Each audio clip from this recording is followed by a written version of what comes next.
नमस्कार साथियों, कैसे हैं आप लोग? उम्मीद है कि स्वस्थ होंगे और मस्त होंगे। तो आज के इस लेक्चर्स में आरआरबी ग्रुप डी, एनटीपीसी जैसे संबंधित एग्जाम के लिए काफ़ी इंपॉर्टेंट जनरल साइंस से कुछ ऐसे इंपॉर्टेंट प्रश्न हैं जो कि आपसे बार-बार पूछे जाते हैं, उसके बारे में चर्चा करेंगे और काफ़ी इंपॉर्टेंट है ये, प्रत्येक ईयर पूछा गया सवाल है। चलिए स्टार्ट करते हैं। सबसे पहला सवाल जो आपके सामने नज़र आ रहा है, वो बायोलॉजी से है कि नाभिक के अलावा कोशिका के किस कोशिकांग में डीएनए होता है? तो नाभिक के अलावा कोशिका के किस कोशिकांग में जो है डीएनए होता है, ऐसा आपसे पहला नंबर क्वेश्चन पूछा जा रहा है और इसका जो राइट आंसर होगा वो माइटोकॉन्ड्रिया, जो कि ऑप्शन नंबर डी में नजर आ रहे हैं, बिल्कुल करेक्ट आंसर होगा। क्वेश्चन नंबर सेकंड है कि प्रक्रमित कोशिका मृत्यु की कोशिकाओं और आणविक नियंत्रण को क्या कहते हैं? तो इसको जो कहते हैं वो एपोटोपिस बोलते हैं, एपोपोटेसिस, जो कि ऑप्शन नंबर बी में नजर आ रहे हैं, एपोपोटेसिस याद रखेंगे। 3 नंबर क्वेश्चन है कि मानव शरीर के कौन से अंग में लसिका कोशिका बनती है? तो मानव शरीर के कौन से अंग में जो है लसिका कोशिका बनती है? तो तिल्ली यानी एस्प्लीन याद रखिएगा। एस्प्लीन में क्या बनती है? यहाँ पे लसिका कोशिका का निर्माण होता है। 4 नंबर क्वेश्चन है कि सर डीएनए में नहीं पाया जाता, तो डीएनए में क्या नहीं पाया जाता? एडेनिन नहीं पाया जाता या गुआनिन नहीं पाया जाता, यूरेसिल, या इनमें से कोई नहीं? तो याद रखिएगा डीएनए में जो है यूरेसिल अनुपस्थित रहता है। कुल मिला के option number C correct answer होगा। यूरेसिल जो है डीएनए में नहीं पाया जाता।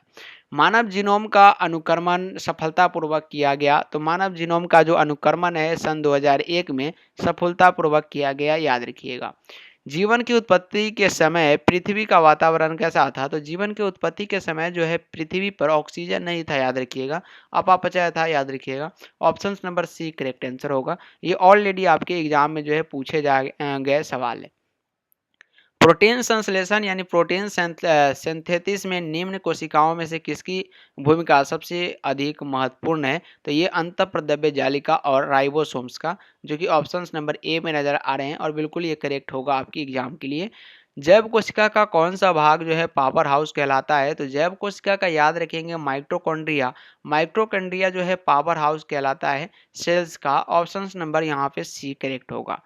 निम्न में से किस कोशिकांग ऑर्गेनेल को कोशिका का पावर हाउस कहते हैं? फिर से उसी प्रश्न को अलग तरीके से पूछा गया। माइटोकॉन्ड्रिया याद रखिएगा सेल का क्या है? पावर हाउस है।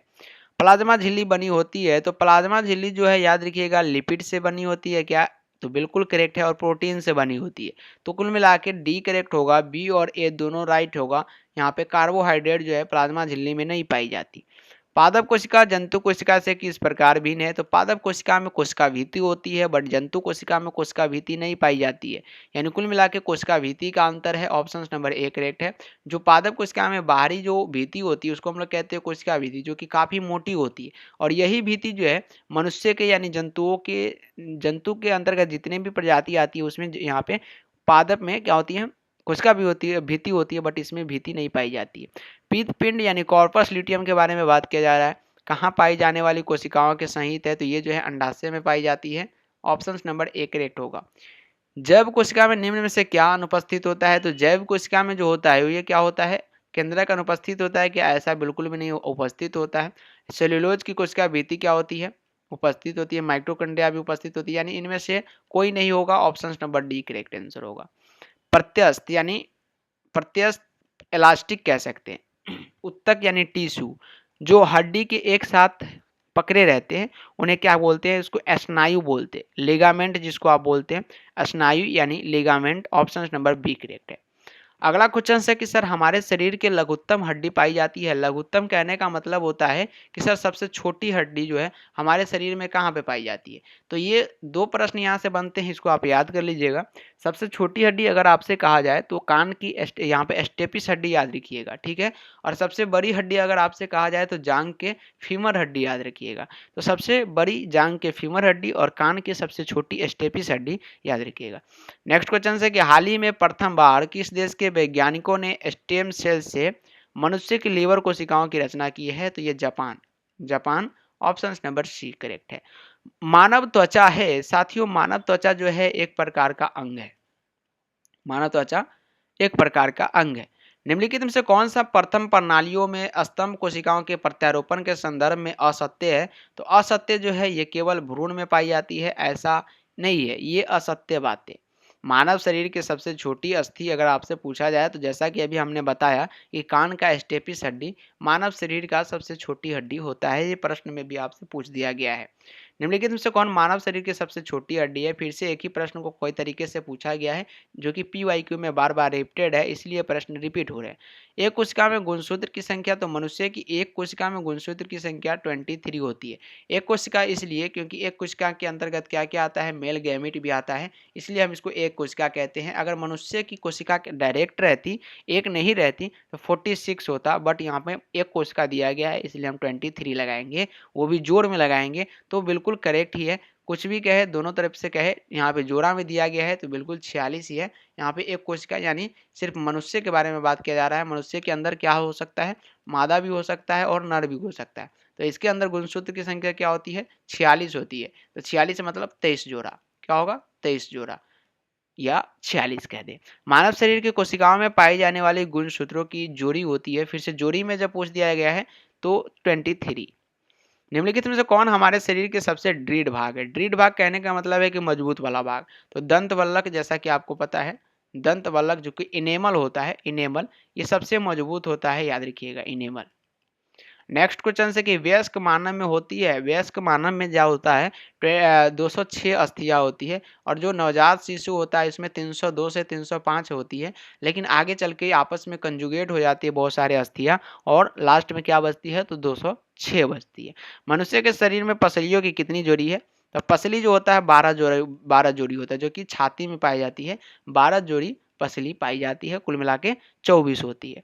जीव द्रव में सर्वाधिक पाया जाने वाला पदार्थ बताइए। तो जीव द्रव में सर्वाधिक मात्रा में जो पाया जाएगा वो जल पाया जाएगा। जीव द्रव्य यानी जहां भी द्रव है तो द्रव जो है काफी मात्रा में रहता ही है। नेक्स्ट क्वेश्चन है कि किस कोशिकांग में झिल्ली नहीं होती? निम्न में से किस कोशिकांग में झिल्ली नहीं होता है? तो ये राइबोसोम में क्या होता है, झिल्ली नहीं होता है, झिल्ली अनुपस्थित होता है। निम्नलिखित में से कौन कोशिकांग अनुवांशिक अभियांत्रिक से संबंधित है? तो प्लाज्मिड। प्लाज्मिड जो है अनुवांशिक, यहाँ पे किससे संबंधित है, अनुवांशिक अभियांत्रिक से संबंधित है। माइटोकॉन्ड्रिया पाया जाता है, तो माइटोकॉन्ड्रिया जो है सभी यूकैरियोटिक कोशिकाओं में पाई जाती है। सभी यूकैरियोटिक कोशिकाओं में माइटोकॉन्ड्रिया पाया जाता है। निम्न से कौन डीएनए रहित होने पर भी द्विगुणित करता है? तो ये जो है तारक केंद्रक, ऑप्शन नंबर सी करेक्ट है, तारक केंद्रक। स्तनधारियों में लैडिंग कोशिका पाई जाती है। साथियों, स्तनधारियों में लैडिंग कोशिका जो है वृक्षंश में पाई जाती है, आप इसे याद रखेंगे। एक्रोसोम में पाया जाता है, तो एक्रोसोम में जो है डीएनए, आरएनए, हिस्टोन और नॉन हिस्टोन प्रोटीन पाई जाती है। ऑप्शन नंबर यहाँ पे डी होगा बिल्कुल करेक्ट।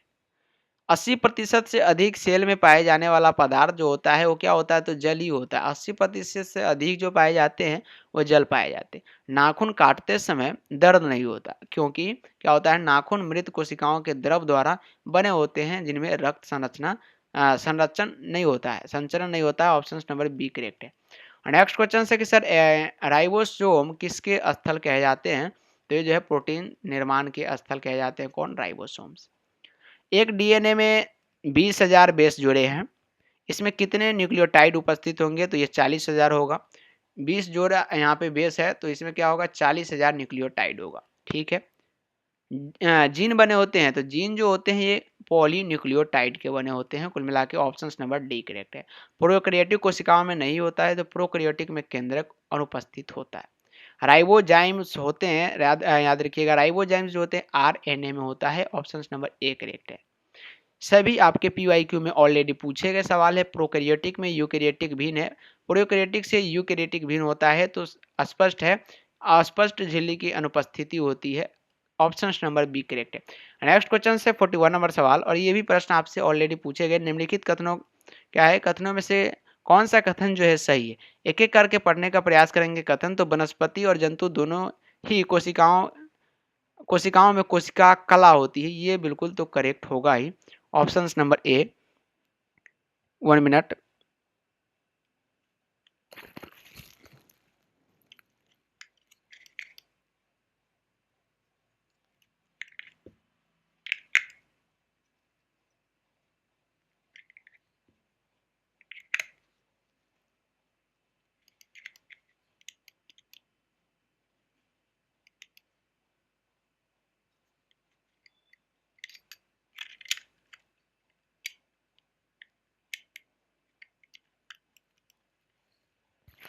चलिए, तो ऑप्शन नंबर ए यहाँ पे होगा बिल्कुल करेक्ट। अगला क्वेश्चन है कि सर कोशिका का जीवित अंश जीव द्रव्य प्रोटोप्लाज्म कहलाता है, यह किससे बना होता है? तो ये जो है कोशिका द्रव, केंद्रक द्रव और अन्य कोशिकांगों से मिलकर बना होता है। युग्म संलयन के परिणाम स्वरूप क्या बनता है? तो ये द्विगुणित युग्मनज बनता है।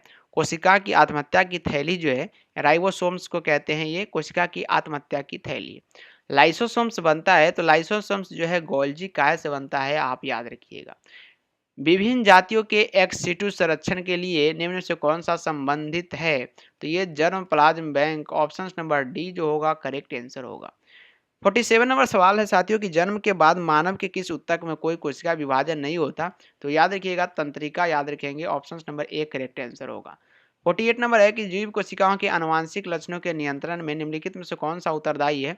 तो ये जो है उपरोक्त में से यहाँ पे सॉरी डीएनए उत्तरदायी है, ऑप्शन नंबर डी करेक्ट है, क्योंकि आनुवांशिक लक्षण कहा जा रहा है तो नियंत्रण जो है डीएनए ही करता है।